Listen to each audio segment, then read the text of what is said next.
রুটি বানালে ঠান্ডা হয়ে গেলে আবার শক্ত হয়ে যায়। তবে এইভাবে যদি নান রুটি বানানো যায়, ঠান্ডা হলেও একই রকম নরম তুলতুলে থাকবে, একটুও শক্ত হবে না। প্রথমে একটা মিক্সিং বোলের মধ্যে 400 গ্রাম ময়দা নিতে হবে। আপনারা চাইলে আটাও নিতে পারেন। তার মধ্যে অল্প করে লবণ, 1 চামচের মতন চিনি, আর দিতে হবে 2 চামচের মতন সাদা তেল, আর 1 চামচ ইস্ট দিতে হবে।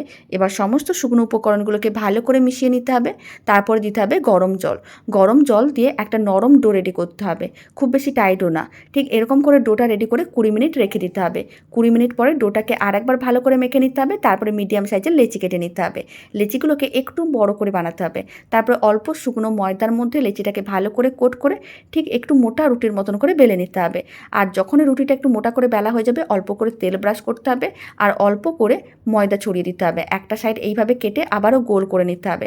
তাহলে কী হবে, রুটির মধ্যে অনেকগুলো লেয়ার আসবে আর রুটিটা খেতেও অনেক বেশি ভালো লাগবে।